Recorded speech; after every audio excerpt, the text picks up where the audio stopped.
រឿងព្រំដែនមិនមែនជារឿងមួយថ្ងៃនោះទេរឿងប្តឹងរឿងលើកតបទៅໄວវាអត់ដោះស្រាយបញ្ហាអីទេជាពិសេសរឿងវាយគ្នាកងទ័ពទេបាទរឿងការប្រើច្បាប់ប្រើបច្ចេកទេសច្បាប់អន្តរជាតិយើងត្រូវបន្តទៅដើម្បីធានានៅផលប្រយោជន៍របស់យើងបាទប្រទេសវាយគ្នាណាប្រទេសវាយគ្នាទីបំផុតត្រឹមតែមកដកថយទៅកន្លែងដើមវិញ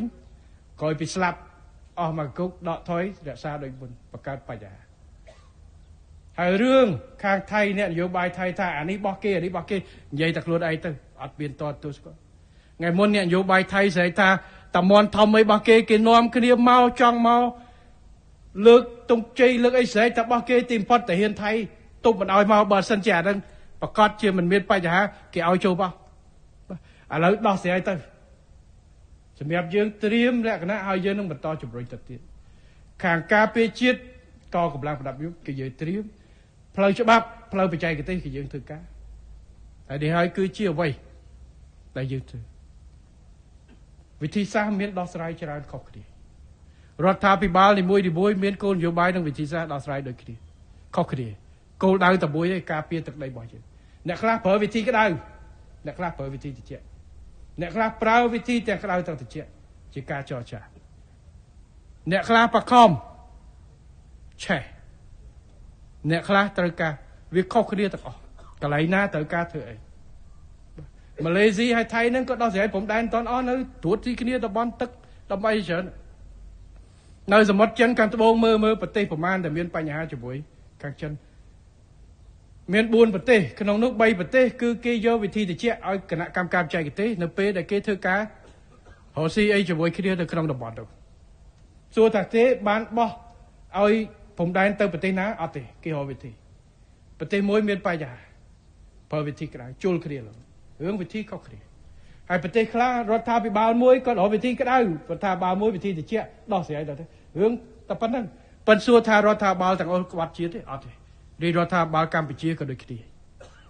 យើងធ្លាប់ប្រើប្រាស់វិធីក្តៅវាយគ្នាហើយយើងធ្លាប់ប្រើប្រាស់វិធីច្បាប់ហើយកន្លែងណាដែលយើងត្រូវការចរចាបន្ថែមទៀតដើម្បីដោះស្រាយបញ្ហាព្រោះទំនាក់ទំនងប្រទេសទាំងពីរប្រទេសជិតខាងមិនខុសមានទំហំធំបាទសម្បីតែនៅថៃរាល់ថ្ងៃនេះខ្ញុំមើលសម្បីនៅសភាទៅក៏រដ្ឋគណៈបកប្រចាំថៃទៅកំពុងតែជេររដ្ឋាភិបាលថៃថាម៉េចក៏មិនទៅយកកោះកុដមិនក៏មិនទៅដាក់ទ័ពនៅនេះដាក់ទ័ពនៅនោះបាទឥឡូវបរដ្ឋាភិបាលលោតហ៎ប្រជាទ័ពបោយើងក៏មានអ្វីញ៉ាខ្លីដែរប៉ុន្តែសួរស្លាប់ពីណាគេទ័ពថៃទ័ពខ្មែរសួរតែអ្នកដែលស្រែកហ្នឹងមានពីណាទៅអត់អ្នកដែលរុញទៅនឹងទៅអត់បាទទាំងនៅថៃទៅយើងអ្នកដែលគេថាជ្រុលគេស្រឡាញ់ជាតិជ្រុលតែម្នាក់ឯងដល់ស្លាប់ពីណាស្លាប់តែកូនចៅប្រជាពលរដ្ឋតែហ៊ាននៅជួរមុខនឹងអីបាទនេះគឺជាការដោះស្រាយអញ្ចឹងថាក៏ថាចុះជេរក៏ជេរចុះប៉ុន្តែការពិតដែលយើងបានធ្វើហើយនឹងបន្តធ្វើគឺទទួលខុសត្រូវនៅក្នុងការការពារទឹកដីរបស់យើងសម្រាប់ប្រជាជនខ្មែរសម័យនេះនិងទៅអនាគតយើងអត់បោះបង់នៅកាតព្វកិច្ចវិធីសាស្ត្រយើងធ្វើគ្រប់វិធីបាទនៅក្នុងការដឹកនាំនិងការទទួលខុសត្រូវរបស់យើង